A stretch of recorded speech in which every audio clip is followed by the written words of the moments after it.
Okay.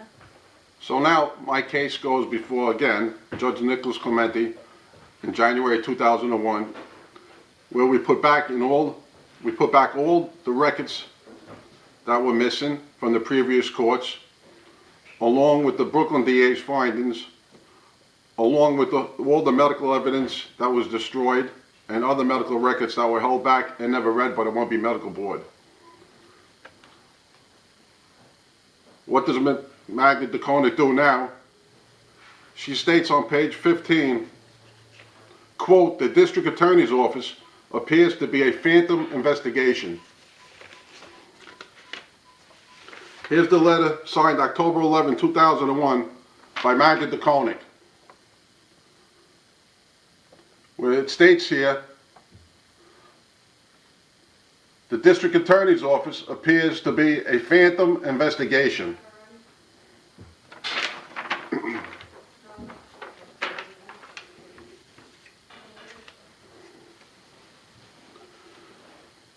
Can we believe this?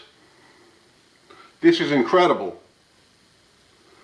Now I'm making up the DA's investigation, according to Madga Deconinck.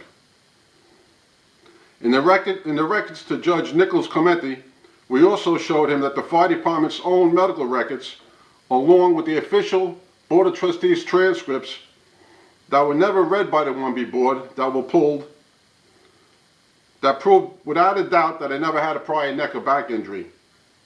And the letter shown I just went through full retraining at the fire academy just months before my fire accident.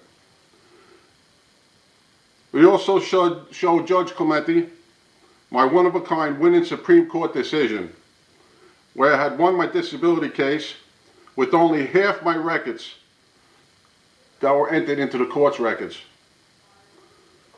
The other half of the records that were in my favor were pulled by Marlene Gold, Muriel Sullivan, and Madga Deconinck. We showed Clementi the missing memos, the one that Muriel Sullivan had called my firehouse and proved that she was out to get me, and the missing transcripts that my union and my attorney was showing that pension fraud had occurred, and my medical records are never being again read. We showed Clementi the signed receipts that my records were given over and over again to the 1B Medical Board, signed by Muriel Sullivan, signed receipts, and never were. We put back in the diagnostic tests that were held back from the court records to Judge Nicholas Clementi, that was sent in by me and by my attorney in our memos. We showed Clementi all the memos that were missing, that we again put in. Again, we showed Clementi that at my very first Board of Trustees meeting, that Madga Deconinck, City Corporation Counsel, in her own words, stated that someone was altering my medical report, examination medical report, and wrote the word disc on Romanelli's medical record. And Romanelli had no previous neck or back injury before my line of duty fire. And that the Chief Medical Officer, Dr. Jones, also confirmed this. We also showed Clementi that Marlene Gold had imprisoned me in my own house under home confinement for 7.5 months, for 24 hours a day, 7 days a week, in retaliation for our allegations of pension fraud, in order to protect my pension rights.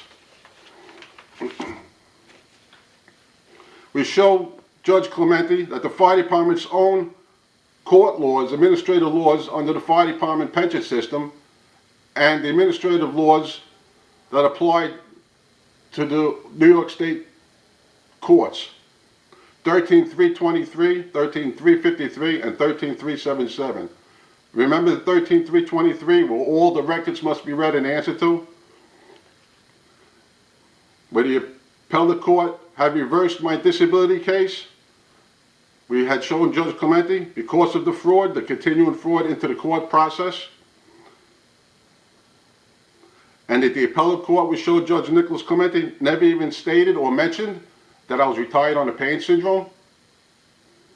We showed Judge Clementi that Muriel Sullivan and Marlene Gold and Madga Deconinck had actually committed fraud on record. In the transcripts, in their own words, they committed fraud.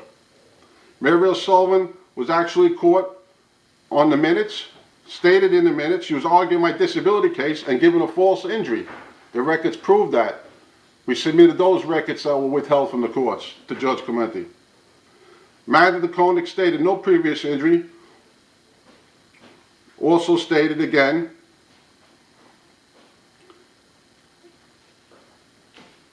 and we read and put into evidence the EMG report of August 27, 1981 that Madga Deconinck just altered during the fraud case involving Nicholas Clementi. Also, we showed Judge Clementi that Marlene Gold was reading my medical reports on the record and stating that they were negative, these diagnostic tests, when in fact they were positive. That was the EMG and MRI. Also, we showed Judge Clementi that Marlene Gold stated on the record in the transcripts, the missing transcripts, that all of Romanelli's records were read by the 1B board. And Marlene Gold stated that she answered to my causation of my injury, when in fact she never had.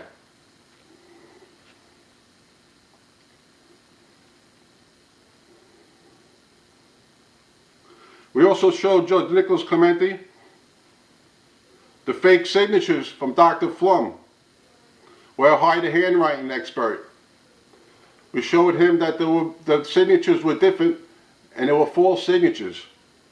Someone else was signing the 1B medical board reports. Also, and writing the medical board reports. We showed him the Mary L. Sullivan memos, how to get in court.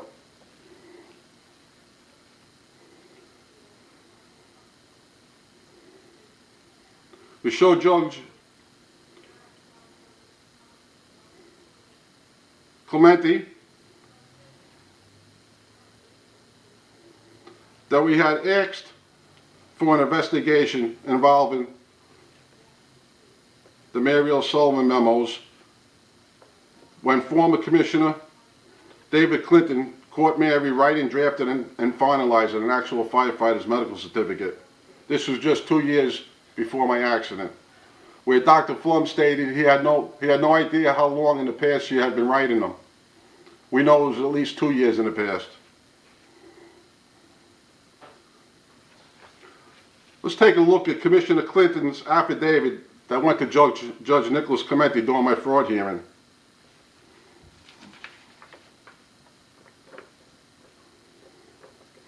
This is signed by David Clinton.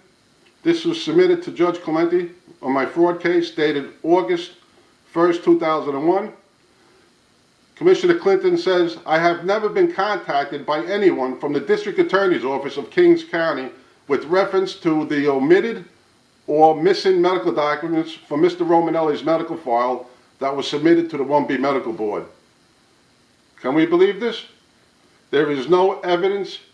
No one from the DA's office ever contacted him. He also says, I have no knowledge of any investigation involving the alleged missing or omitted documents in Romanelli's medical file that was submitted to the 1B Medical Board. This is a sign from the signed affidavit, the last page of David Clinton.